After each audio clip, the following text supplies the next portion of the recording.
Olá pessoal, tudo bem? Meu nome é Felipe Cardoso, eu sou advogado, sócio fundador da Cardoso Advogados Associados e quero que você seja muito bem-vindo ao nosso canal, porque no vídeo de hoje nós vamos falar sobre um tema de grande relevância, que é o uso capião extrajudicial. Então, se você tem dúvidas sobre esse procedimento, seus requisitos e quais os documentos necessários, fique conosco até o final, porque hoje vamos esclarecer tudo para você depois da vinheta.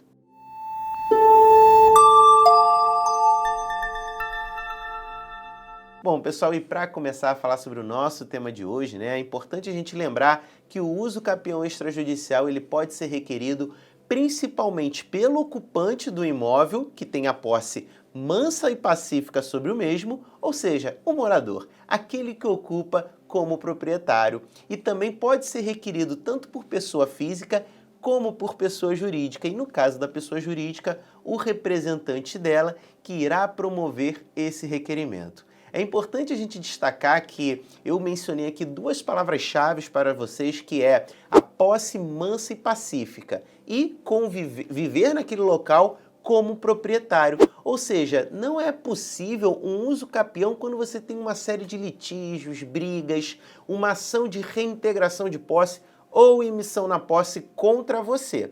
Nessas hipóteses, você desconfigura um pouco a questão do uso capião, pois um dos fundamentos para que exista essa tese é você exercer durante o período a posse sobre o imóvel como se proprietário fosse, sem que haja qualquer tipo de oposição. E como proprietário fosse, eu digo isso porque a nossa legislação fala que é preciso ter algo muito específico para se requerer o uso capião, que é o animus domini. Mas eu já vou traduzir para vocês. Significa a vontade de ser dono, ou seja, não existe pretensão de uso capião de quem aluga um imóvel. Se você é um locatário e alugou determinado bem, bom, não existe qualquer possibilidade de você cogitar que alguém que tenha alugado um imóvel para viver como locatário possa ter a intenção de ser dono, pelo menos através da uso capião. Você pode sim, estou alugando o imóvel agora, tenho até vontade, se, por exemplo, em algum dia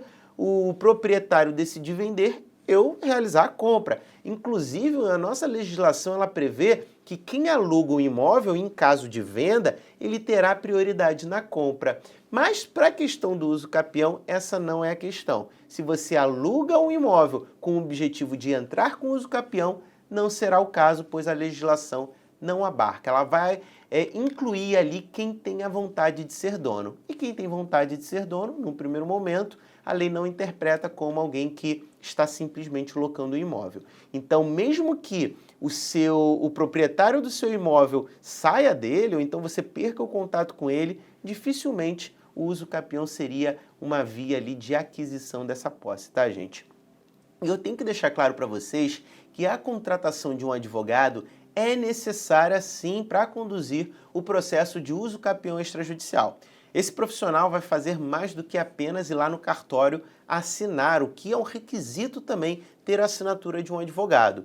Ele vai fazer também a análise de documentos, aqueles documentos que são requeridos pelo cartório, vai entregar toda a documentação, vai preparar as procurações, caso seja necessárias, intimações e cumprir todas as exigências cartorárias. Por exemplo, se as metragens não corresponderem com a escritura, você vai precisar de uma planta do imóvel para comprovar essas metragens. Ou se as metragens não corresponderem com a metragem lá na prefeitura, serão necessárias diligências extras para resolver essa dúvida do cartório. Então, somente quando tudo estiver acertado e sem qualquer discrepância, o cartório vai poder emitir ali aquela documentação, tá? E uma pergunta comum é quais documentos são necessários para promover a uso capião extrajudicial? Basicamente, você vai precisar apresentar documentos como o título de propriedade, pode ser um documento de compra e venda, uma cessão de direitos, qualquer documento que justifique o fato de você ter ingressado no imóvel. Será necessário também carnê de IPTU, se possível contas de água, contas de luz, ou seja, aqueles documentos que você tem que são inerentes ao próprio imóvel. E dependendo do caso, se o usucapião for de um imóvel urbano ou rural, o cartório pode exigir diferentes tipos de documentos. Então, por isso que é importante o advogado acompanhar o processo juntamente com você. Além disso, a planta e o memorial descritivo podem ser necessários em alguns casos, tá, gente? Especialmente quando existe discrepância nas áreas indicadas nos documentos. Por isso, novamente, aqui eu tenho que destacar que a presença do advogado é crucial para avaliar quais documentos serão necessários e discutir em cartório quais documentos ele vai exigir, né? Agora, você deve estar pensando também se o usucapião extrajudicial vale a pena, não é verdade? Provavelmente você fez essa pergunta. Bom, fazer uso capião não é algo barato, mas você deve considerar que está adquirindo um imóvel que vale muito mais do que está investido no processo de uso capião. Ou seja, se hoje você tem um bem, se você está na posse de determinado bem, o que você tem é justamente a posse.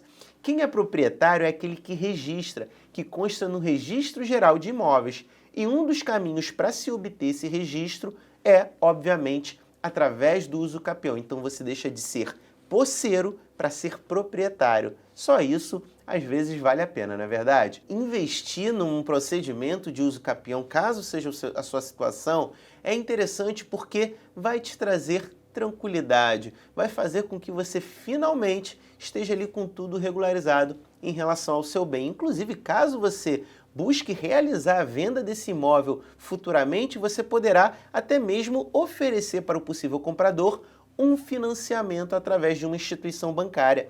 Isso porque as instituições bancárias elas não financiam, via de regra, imóveis que estejam em situação de posse, tá? Então aí vai um ponto positivo. Se um imóvel hoje vale, um exemplo aqui, 100 mil na posse, com certeza a propriedade valerá muito mais. Então é de se cogitar, porque uma coisa é você ter um imóvel que vale X pelo fato de ser detentor da posse, outra coisa é você ter um imóvel que vale Y, um valor superior. É sempre melhor ter tudo documentado corretamente, não só em relação à propriedade, mas em todas as outras áreas da nossa vida. Afinal, não paga nada pela paz de espírito de se estar com tudo em ordem. Em relação aos custos do uso capião extrajudicial, existem taxas que são pagas ao cartório e essas taxas são baseadas em uma tabela que ele atualiza de tempos em tempos, tá? E são calculadas de acordo com o valor do imóvel. E esse valor é determinado pela fazenda com base no valor venal do imóvel, ou seja, através do IPTU. E em relação aos honorários de advogado, cada um vai aplicar o seu próprio valor. Portanto, é importante consultar um advogado para ter uma ideia de quanto custará todo o processo dependendo do teu caso, deixando claro aqui que pode variar de caso para caso. Então não é porque o custo do teu procedimento foi X que o do seu vizinho vai ser a mesma coisa. Então tudo depende principalmente da documentação que você possui em relação ao imóvel. E eu quero te agradecer agora por ficar conosco até esse momento do vídeo. Eu sei que ele foi um pouquinho longo, mas eu espero que eu possa ter esclarecido boa parte das suas dúvidas em relação a esse procedimento. E se você gostou desse vídeo, quero pedir para você se inscrever no canal, dar um joinha, compartilhar com quem você acredite que o conteúdo seja relevante. Eu vou ficando por aqui e até a próxima. Tchau, tchau!